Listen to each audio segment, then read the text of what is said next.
Hello， 大家好，我是卡皮耶，今天把黄片完结掉，不拖更了。上回是说到，小王与夏伯在最终舞台遇到飞行期高手杜，在超梦的帮助下，短时间内暂时能和杜打得不相上下。然而因为夏伯与超梦是一体的，超梦只能活动3分钟，所以在这种限制下，随着夏伯的倒地，现在能阻止杜的就只有在场的小黄了。在实力的巨大沟壑面前，对于现在小黄而言，这场根本不可能获胜的战斗。但为了拯救人类，小黄毅然迈出了第一步。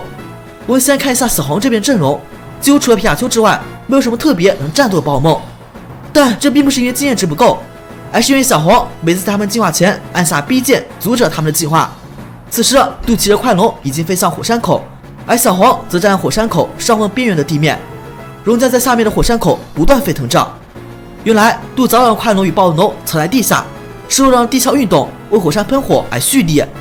快龙使出技能尽灭，劈裂小黄附近的岩石，劈裂的碎石里滚烫的岩浆翻腾而出，烫伤了小黄。此时的小黄想到夏伯与小茂都曾让宝可梦训练过反弹火球的训练，一个优秀的训练家绝不能遇到危险而气馁。小黄自己的全部精力向快龙攻击，可是这对于快龙来说就是老痒痒，快龙一个尾巴就把小黄的这些精力全部甩飞了。既然打不赢，小黄就使出所有动漫主角都会的一招嘴遁技能。小黄直言杜的做法完全就是错误的，虽然人类确实杀害过宝可梦，但这完全不能成为要灭绝人类的理由。明明都是受到长寒森林恩惠的孩子，在以理服人的环节中，杜却显得连小女孩都不如。小黄最后一句话更是降维打击，明明能够治愈纪念，治愈不就行了，为什么要搞破坏？这下对手嘴的杜无话可说，他让快龙发动大自爆，想把小黄推入火山中央滚烫的岩浆之中。伴随着被大自爆破碎的地面，小黄滑落到火山口，而正当火山口滚烫岩浆将吞噬掉小黄的时候，皮神终于出手了，使用冲浪把即将翻入岩浆的小黄给救了下来，当着杜的面表演了岩浆冲浪。可是此时站地点都不稳的小黄与皮卡丘不敢有所动作，作为岩浆翻滚，稍有不慎就会烫伤身体。而杜由于有快龙的帮助，可以飞在天上，随时对小黄发起攻击。站在天上的杜操纵快龙，对小黄与皮卡丘接二连三地使出了几发破坏死光，皮卡丘跟着应战，用10万伏特予以回击。为了使战斗快速结束，杜决定再度召唤哈克龙。可能是两位长白蛇老乡惺惺相惜，用强大实力的杜竟然说小黄是个强大对手。但就现在这个局面来说，是真的如此。小黄在之前的许多战斗中都展现出了超高的战斗智商，虽然精灵实力弱，但不妨让他思考靠其他方式破解僵局。在杜决定用哈克龙干掉他的时候，小黄突然想到夏伯之前对他说的话，叫他好好观看超梦的战斗。让我回顾一下超梦与哈克龙战斗情节。超梦与哈克龙的那场对决中，本来超梦都想好了对策，可为了顾及夏伯与小黄的生命安全，超梦使用龙卷风，在即将要消灭掉哈克龙的时候却取消掉了。此时小黄观察四周的岩浆与火山口上方的杜，他突然有了个大胆的想法。小黄指着皮卡丘使用冲浪，快速在杜所处的范围之内，沿着火山口的岩浆画圈滑行。杜一开始以为小黄这是想要逃跑，然而当岩浆龙卷风形成的瞬间，杜才意识到了风险。一阵风波过去，小黄以为暂时击退杜，他环顾四周，周围的岩浆在冒泡，如果再继续待下去，他有可能会有危险。此时战悬崖绿毛虫吐出蚕丝，小黄的几只小精灵合力把他和皮卡丘从岩浆中心拉了上来。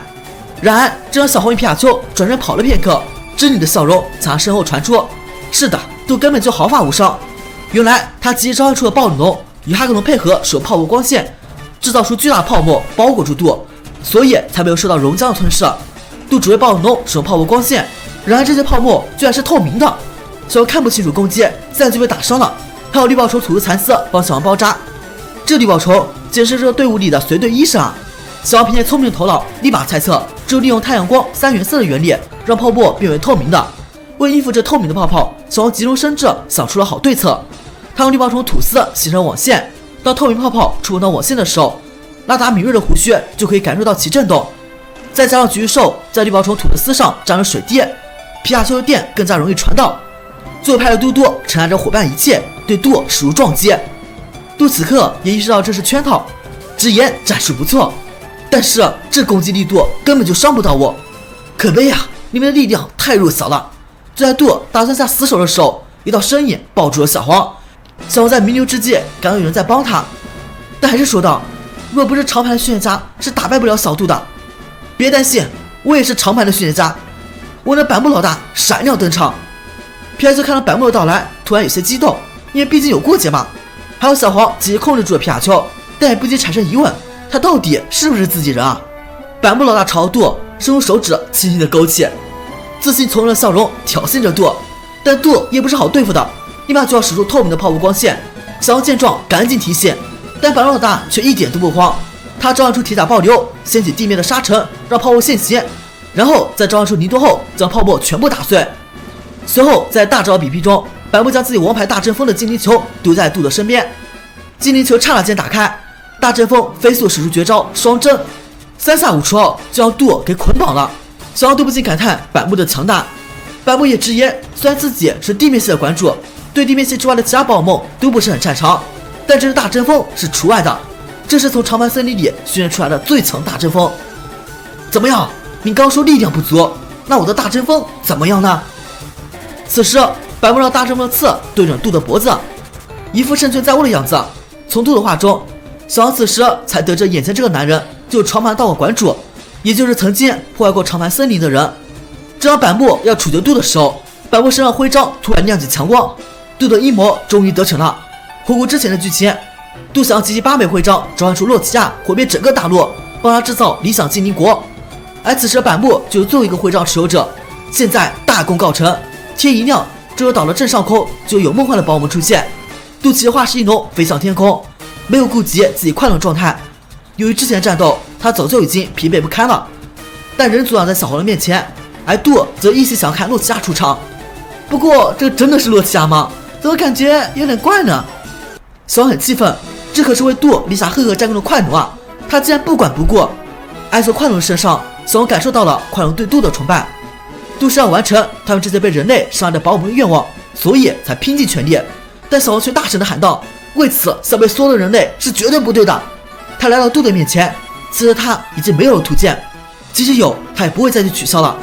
小黄所有的精灵都感受到了小黄的心意，为了自己热爱的宝可梦世界，为了全人类，小黄手上5只精灵全部进化。这一件事本来要进化成龙岩，必须要同时进化，而这里竟然就直接进化了。而且绿毛虫还连续进化了2次，只是为了让小黄飞上天和杜正面对决。此时小黄这边的队伍已经完成了蜕变，分别是多次狙击手、龙岩、拉达、八大湖和皮卡丘。杜自然是原来那些，一场大战一触即发。此时夏伯也醒了过来，小智与小南、小豹他们也顺利汇合。他们都看天空上骑着八大湖的小黄，小智发现地面上还存八大湖蜕变后留下蚕丝，蚕丝连接的正是天空的八大湖与小黄。最后到来的训练家召唤出了自己的最强精灵，把所有精灵力量集合，研制了蚕丝传输给小黄。长盘森林赐予小黄守卫大家力量，此时所有训练家的期望、命运、能量都会在小黄的身上。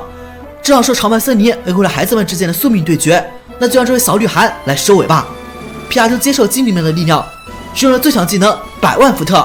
在这样下都被击败了。至此，关东地区4大天王全部被打败。另一边，白王老大沿途走过的道路上居然绽开了一朵花，原来拥有治愈能力的小黄最后改变了徽章力量，治愈了这硝烟弥漫、野草丛生的深红岛。潇洒的百慕老大看到这些绽开的花，本来还想感慨一番，最后却说这些对于我都无所谓，扬长而去。火箭的精英干部们也碰到百慕老大，正当商业合着重建火箭的时候，百慕希望纳兹他们回到原来的道馆，自己还想继续一个人旅行。这8枚徽章代表8个道馆训练家初衷，他每个人都曾深爱着精灵，想让这份力量成为这世界治愈的根源，用治愈的力量温暖着曾经受到伤害的野生精灵们。这件事在徽章力量下，西北到岩石工业废墟开始重组、拼接、复苏，整个世界开始变好起来了呢。故事的最后，小黄晕倒在小智的怀里，当醒来后看到皮卡丘跟小智拥抱在一起，这才反应过来，是啊，皮卡丘本来就是小智宝梦啊。然而最后小智却说道，皮卡丘看起来和你更亲近一些，并将皮卡丘送给小黄，这我绝对接受不了的啊，皮卡丘只能是小智的。然而小智最后又说，跟着大家一起生活吧，我呵呵了。只有黄片以治愈为主题，把最后如何治愈世界的选择权交给2位长盘训练家的宿命对决上。杜一辈子都在治愈童年时所遇见的痛苦，他拥有长盘森林赐予他的治愈能力，却没办法治愈自己的童年遭遇，没办法治愈被污染的精灵故土，成长后没办法治愈自己畸形的执念，从而放弃自己，他不仅没有保护金年，反而把宝梦作为自己的战斗工具，为其谬误的理想而堆积罪过。而小黄则心怀美好，从不把金年当成工具，甚至不想让金年进化。那么多优秀训练家把希冀、梦想、力量都压在他的身上，因为他所治愈的是受伤的金年，让他们知道有可爱的人类在温暖着他们，治愈着他们。黄片也用结局证明了什么是正确的治愈，借助徽章力量重新复苏被人类工业所破坏的精灵家园，激励人类要与自然和谐共处，为治愈的黄片画上圆满的句号。我是阿皮，咱们下期见。